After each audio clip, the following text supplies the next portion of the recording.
2019-24 మధ్య మనందరం చూసాం ఏ రకంగా పైసా పెట్టుబడి రాష్ట్రానికి తీసుకురాకపోగా ఉన్నటువంటి కంపెనీలని ఏ రకంగా వెనక్కి తరిమేశాడో, తన జే ట్యాక్స్ దెబ్బకి ఎన్ని కంపెనీలు రాష్ట్రం విడిచి తిరిగి వెళ్లిపోయాయో అవన్నీ కూడా మనం చూసాం. ప్రజలందరూ కూడా అవి గమనించే జగన్మోహన్ రెడ్డిని చావు దెబ్బ కొట్టారు. అయినా సరే బుద్ధి మార్చుకోకుండా ఇంకా కూడా రాష్ట్ర అభివృద్ధిని అడ్డుకునేటటువంటి ప్రయత్నాలు చేస్తున్నాడు. చేతిలో అవినీతి సొమ్ముతో పెట్టినటువంటి ఫేక్ మీడియా చేతిలో ఉంది కదా అని చెప్పి ఇష్టానుసారం తప్పుడు రాతలు రాయడం, విశాఖపట్నాన్ని రాష్ట్ర రాజధానిని చేస్తా, అది చేస్తా, ఇది చేస్తా అని చెప్పి పూర్తిగా దోచుకుదిని కొన్ని వందల వేల ఎకరాలు చుట్టుపక్కల అతని బినామీలు కబ్జాలు చేసి పూర్తిగా విశాఖని, ఉత్తరాంధ్రని సర్వనాశనం చేస్తే ఈ రోజున చంద్రబాబు నాయుడు గారు అధికారంలోకి వచ్చిన దగ్గర నుంచి కూడా మళ్లీ ఉత్తరాంధ్ర ప్రాంతాన్ని నిలబెట్టే ప్రయత్నం చేస్తా ఉన్నారు. అనేక కంపెనీలు అక్కడికి తీసుకొస్తా ఉన్నారు. కొన్ని వేల కోట్ల రూపాయల పెట్టుబడులు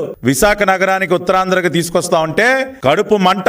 అరే, మేం దోచుకు తిన్న ప్రాంతానికి మళ్ళీ మీరు పెట్టుబడులు తెస్తారా?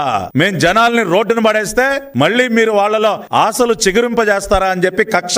అందుకనే ఈ రోజున అక్కడికి మేము తీసుకొస్తున్నటువంటి పెట్టుబడుల పైన ఇదిగో ఈ తప్పుడు రాతలు, లేనటువంటి విషయాల్ని సృష్టించి అబద్ధపు రాతలు. మరీ ముఖ్యంగా ఉర్సా కంపెనీకి చెందినటువంటి ఇన్వెస్ట్మెంట్ ఏదైతే ఉందో, Ursa clusters private limited, Ursa cluster USA entity అయినటువంటి, యుఎస్ఏ కంపెనీ అయినటువంటి Indian subsidiary Ursa clusters private limited వారు మన రాష్ట్రంలో దాదాపుగా 5,196 కోట్ల రూపాయల పెట్టుబడి, 2,500 మందికి ఉపాధి కల్పించడం కోసం అక్కడ ఒక డేటా సెంటర్ ని, ఐటీ ఆఫీస్ ని నెలకొల్పడానికి వారు ముందుకొచ్చి రాష్ట్ర ప్రభుత్వానికి ప్రతిపాదనలు ఇస్తే 2,500 మందికి ఉపాధి దొరుకుతుంది. దాదాపు 5,200 కోట్ల రూపాయల పెట్టుబడి మన రాష్ట్రానికి వస్తున్నటువంటి సందర్భంలో వారికి భూ కేటాయింపులు చేస్తే డేటా సెంటర్ కి 56.36 ఎకరాలు, ఐటీ స్పేస్ కి 3.5 ఎకరాలు భూ కేటాయింపులు చేస్తే దానిపైన విషం గక్కుతా ఉన్నారు. ఉర్సాకు ఊరికే ఊరు పేరు లేని ఉర్సాకు విశాఖలో అత్యంత కారు చౌకగా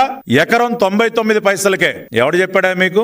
ఇవాళ అడుగుతా ఉన్నా ఈ దిక్కుమాలిన పత్రిక, ఈ పత్రికలో తప్పుడు రాతలు రాయిస్తున్నటువంటి జగన్ రెడ్డి, అతని దొంగల దోపిడీ ముఠ, ఫేక్ ముఠ, వారిని నేను సూటిగా ప్రశ్నిస్తా ఉన్నా. ఉర్సా కంపెనీకి 99 పైసలకే ఎకరాన్ని మేం కట్టబెట్టాం అని ప్రూవ్ చేయడానికి మీ దగ్గర ఉన్నటువంటి కాగితం ఏంటి? దేని ఆధారంగా మీరు ఈ తప్పుడు రాతలు రాస్తా ఉన్నారు? ప్రజల్ని మభ్యపెడతా ఉన్నారు. రాష్ట్రానికి వస్తున్నటువంటి పెట్టుబడులను అడ్డుకునే ప్రయత్నం చేస్తా ఉన్నారు. మీరు జవాబు చెప్పండి. దేని ఆధారంగా ఈ తప్పుడు రాతలు రాశారు? ఏదన్నా జీవో కాపీ ఉందా మీ దగ్గర?